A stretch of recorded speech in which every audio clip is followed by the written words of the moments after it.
Hi ladies, how are you? Welcome to episode 7 of Money March. Let's continue this wild and wealthy conversation.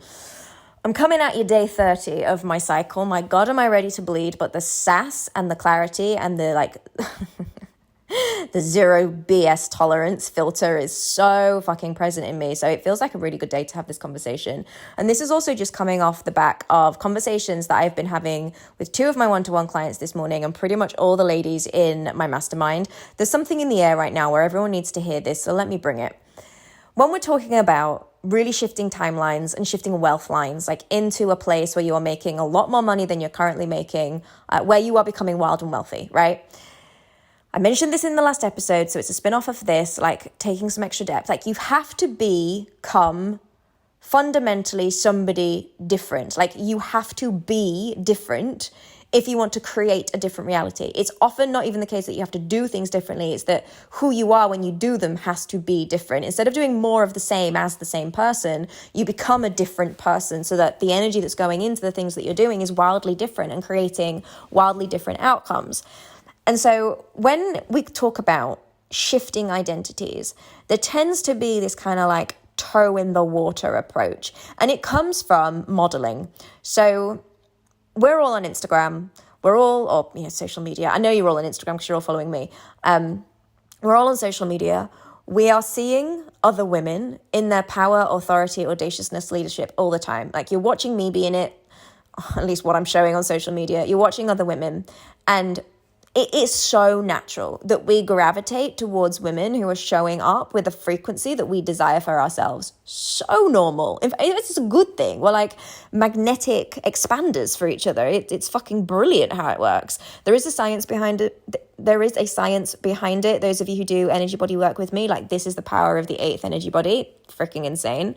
I won't go into it now. But there is a magnetism and like a scientific expanding nature to it. So we see these women, we're activated by them. And then because of the activation without connection, this is important, the activation without connection and the activation without depth and context and knowledge very much has an impact on us where we go, oh, yes, I see what she's doing. I can do that. And then we sort of dip a toe in the water and then we go, oh, it's a bit cold. Oh, I'm not sure it's for me. Or, oh, it's a bit hot. Oh, I'm not sure it's for me. And we kind of pull back out again. And this is what we're doing with our identity is you might be plugging into my trainings, or you might just be witnessing stuff that's happening on social media either in my world or other people's world. And we have these like bursts of confidence and motivation and inspiration where we try on this personality. Again, those of you who are doing the energy body work, the trying on of a personality is an energy body 7 thing. I'm sure you can see where this is going. It slowly like filters through the energy bodies until it becomes an integral part of our energetic identity and who we are, right? But initially, energy body 8, it's like, oh, I'm inspired by that. Like I'm feeling that. Energy body 7, it's like, oh, I'm going to try this on.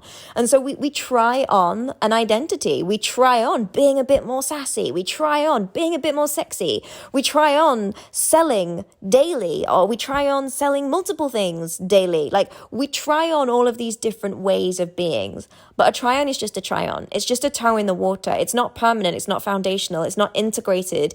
It's not a solid identity. And so we get into this state of flip-flopping. I really do not have a better term for it. And I know what you mean when I say flip-flopping, where we flip-flop between identities. And so it's like one day you're this badass and you're unapologetically selling and you're bringing the sass and it's audacious. And like maybe you're using some of the Fearless Feb stuff and you're like, yeah, bring it. And you're fully owning it. And it feels fucking fantastic in the moment. And you might even experience that whole magnetism of like clients are literally like showing up out of thin air. Like people I didn't even know knew me or followed me. They're like here and I'm making sales and my offer selling and I'm putting my money wins in the money tracker and like, hey, this is fucking amazing.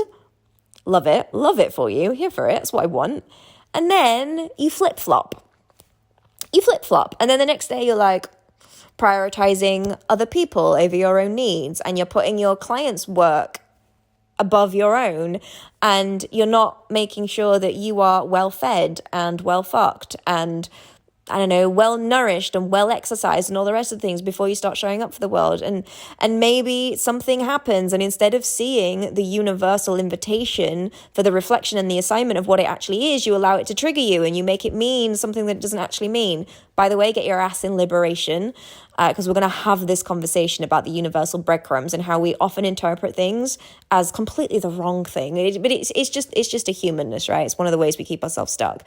But like a whole series of events will happen, like stuff that's not even important, like you missed your nail appointment, or the lash lady was fully booked, or someone had a snarky tone with you, or you stubbed your toe, or the boiler went, or like, you know, just like normal everyday things, but you let them build up and you let them mean something, and it derails you, and you go back into the old identity, the version of you who can't sell, the version of you who convinces herself that she doesn't know what she's doing, the version of you that's telling yourself like she can't triple her income this month, the version of you who gets pissy at her husband or shouts at her kids, or like all the ways in which you don't want to be but you default back to because that's your comfort zone identity. And the only reason, like lean into this please, the only reason you flip-flop back to that version of you is not because you're not fully healed. It's not because there's things that are massively out of your control. It's not because the universe hates you. It's not because you're not self-led enough. It's because you haven't anchored in and made a decision to be who you want to be and stick to it. When you're not consistent with yourself, and you're not consistent in your self-concept, and you are not consistent in the decision and the choosing of your identity over and over and over again, you cannot get upset when your money is not consistent. You cannot get upset when your clients are not consistent. You cannot get upset when the universe is not consistent, because it's all just a reflection of you.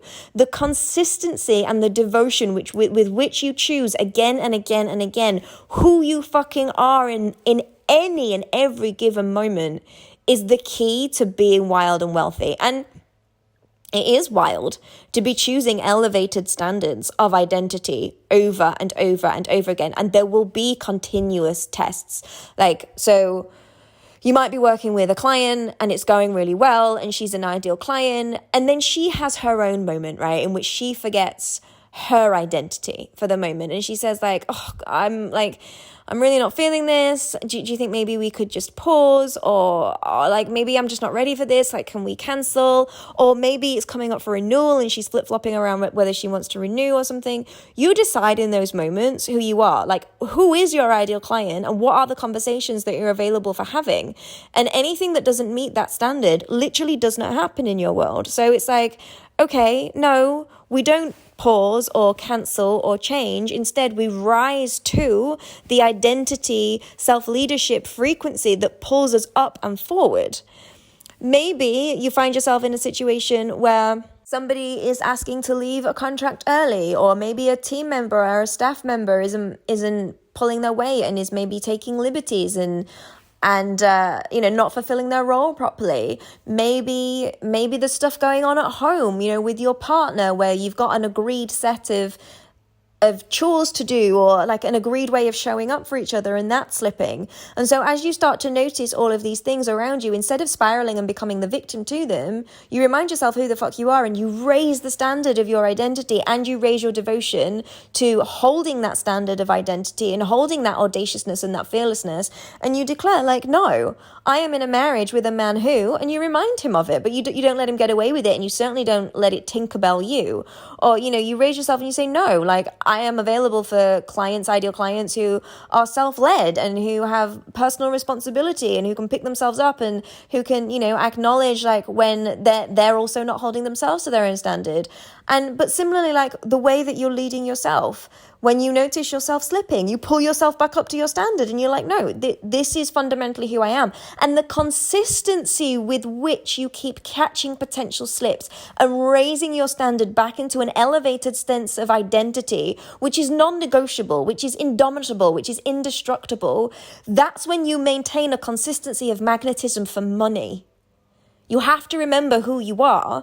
And it's not a case of, God, who am I? Like, I must remember who I am. Let me go on this big spiritual journey to figure out who I am. Like, I get that. So many of us have been on that journey, but, and also at this level in the game, so let me level with you, right? None of you are newbies here. And even if you're like entry-level entrepreneurs, you have an energetic frequency where you are available to have this conversation at this standard. So let me talk to you as if you are a six-figure entrepreneur scaling to multi-six figures. When you're at this level in the game, it's not a case of discovering who you are. It's a fucking decision. I am who I decide I want to be. I get to be whoever I want to be. Get in, liberate, please. We're going to really extend this conversation. You are the creator of your own life. Period. Simple. You can let yourself flip-flop into less than stable foundations of identity. But if you are inconsistent with your identity, you're going to see inconsistencies in your cash flow, in your clients, in your offers, in your sales, in the general flow of your day-to-day life. But when you are consistent in showing up and devoting and choosing again and again and again and again, 1,000,000 times a day if you need to, with who you are and who you choose to be, that level of consistency breeds a level of magnetism, which honestly will blow your mind. That's wild, and that really is true freaking wealth. Let me know in the sister circle how this one's landing for you. I hope it's putting a fire under your ass and giving you a dose of unapologeticness again. Let it serve as a reminder that you get to choose who you are. No one and nothing else can tell you who you are. It's a choice. All right, we went over 10 minutes. Sorry about that. I'll get off my soapbox now. Love you all. Bye for now.